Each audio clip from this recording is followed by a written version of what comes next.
Ito daw si Okiko, na Japanese haunted doll. Mayroon daw espiritu ng bata sa loob ng doll na yan. Ito ay binigay kay Okiko nung siya ay 2 years old pa lamang. At same sila nung pangalan ng bata.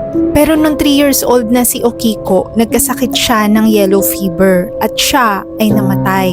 At yung doll ay nilagay sa altar ng pamilya.